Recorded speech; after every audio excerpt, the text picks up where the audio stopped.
Bem-vinda ao canal Neurooftalmo em Áudio, seu espaço de atualização em neurooftalmologia.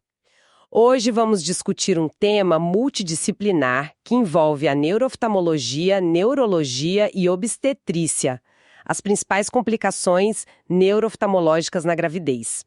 A gente sabe que o corpo passa por mudanças fisiológicas, assim, incríveis na gestação, né?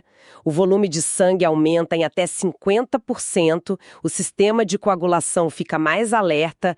Como é que essas adaptações, que são para proteger o bebê, acabam abrindo a porta para tantos problemas? Essa é a grande questão, né? Essas mudanças criam o que a gente chama de estado hiperdinâmico e protrombótico. É uma faca de dois gumes. Uhum. Por um lado, prepara o corpo para o parto, minimizando o risco de hemorragia, mas por outro, aumenta drasticamente o risco de eventos vasculares. Claro. E os olhos, com sua rede vascular tão delicada e visível, eles acabam sendo um dos primeiros lugares onde esses problemas aparecem, funcionando como uma verdadeira janela, sabe? Uma janela para a saúde sistêmica da mãe. Essa ideia do olho como uma janela é fascinante. Então, vamos olhar por essa janela para a condição talvez mais temida na gestação, a pré-eclâmpsia. Quando uma paciente chega se queixando de ver pontinhos brilhantes ou de visão embaçada, o que exatamente a gente está procurando? Esses sintomas são um sinal de alerta vermelho. No fundo de olho, a gente está literalmente vendo a doença acontecer em tempo real. Nossa! A gente pode ver as pequenas artérias da retina em espasmo, se contraindo tanto que o fluxo sanguíneo diminui. Isso pode levar a pequenos infartos na coroide. Certo. Aquela camada vascular que fica atrás da retina, que aparecem como as manchas de Elschnig. Em casos mais graves, os vasos se tornam tão permeáveis que o líquido vaza para baixo da retina, causando um descolamento seroso. Que é a prova visual da crise vascular. Exato. É a prova de que a crise está acontecendo no corpo inteiro, nos rins, no fígado e, claro, no cérebro. E essa crise no cérebro é a tal da PRES, a Síndrome da Encefalopatia Posterior Reversível, certo? Exatamente. Pense na PRES como o cérebro reagindo a essa pressão altíssima. Os vasos cerebrais também começam a vazar, causam um edema, um inchaço, principalmente na parte de trás do cérebro. Que é a responsável pela visão. Isso. É por isso que os sintomas visuais e neurológicos, como dor de cabeça e convulsões, andam juntos. Ok, então o quadro é grave. O tratamento padrão é o sulfato de magnésio. Mas isso me gera uma dúvida. A paciente está com a visão turva. Como saber se a doença progredindo ou um efeito colateral do tratamento? Parece um quebra-cabeça diagnóstico. E é mesmo. Essa é uma dúvida muito comum. O magnésio relaxa a musculatura. Isso inclui os pequenos músculos dentro do olho que controlam o foco, a acomodação. E também pode causar uma leve queda da pálpebra. Ah, entendi. A visão fica embaçada, mas por um motivo completamente diferente. A chave é o exame cuidadoso.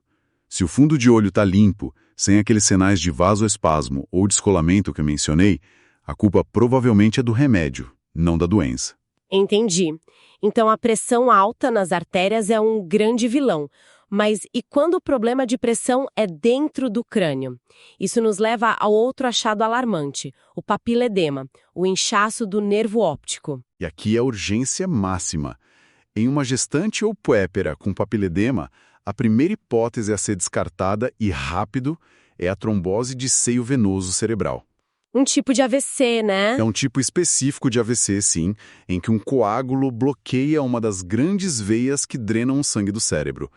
A gravidez aumenta o risco para isso. Então, não há discussão. É preciso fazer uma ressonância magnética com venografia imediatamente. A gente não pode simplesmente atribuir o inchaço do nervo à própria gravidez. E se a ressonância não mostra a trombose? Aí a gente pode pensar na hipertensão intracraniana idiopática, muitas vezes associada a mulheres jovens com sobrepeso, o mesmo perfil de muitas gestantes? Exato. Uma vez que a gente exclui as causas secundárias, a HI entra na lista. Mas olha, é importante notar que os estudos mostram que a gravidez não causa nem piora a HI. Ah, é? O que acontece é uma sobreposição de perfis demográficos, sabe? O manejo foca em controlar o ganho de peso. Se houver risco para a visão, a acetazolamida pode ser usada, mas com muito cuidado. principalmente no primeiro trimestre. Certo. Pra gente fechar, há outros eventos vasculares que merecem menção, mesmo que breves? Sim, brevemente. Oclusões de artéria da retina podem acontecer, geralmente por êmbolos que vêm do coração. E tem um quadro que, apesar de raro, é muito dramático: a hemorragia orbitária espontânea. Como assim? Imagina a cena. A paciente está no esforço do parto, faz uma manobra de valsalva intensa e, de repente, o olho salta para fora com dor súbita. Nossa, que susto. Parece assustador, e é. Mas a boa notícia é que, na maioria das vezes, o sangramento é reabsorvido sozinho, sem precisar de cirurgia. Ufa. Diante de todos esses cenários, qual é a mensagem central que os clínicos devem levar para casa? A mensagem fundamental é: não subestime os sintomas e não tenha medo de investigar. A paciente grávida merece e precisa da mesma avaliação completa que qualquer outra paciente.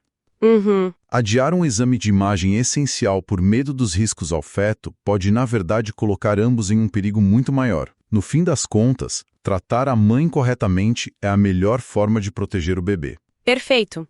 E, para quem nos ouve, fica a reflexão: como o manejo de uma condição neurooftalmológica durante a gravidez altera a abordagem clínica de longo prazo para essa paciente, mesmo após o parto, especialmente em relação a futuras gestações ou aconselhamento pré-concepcional.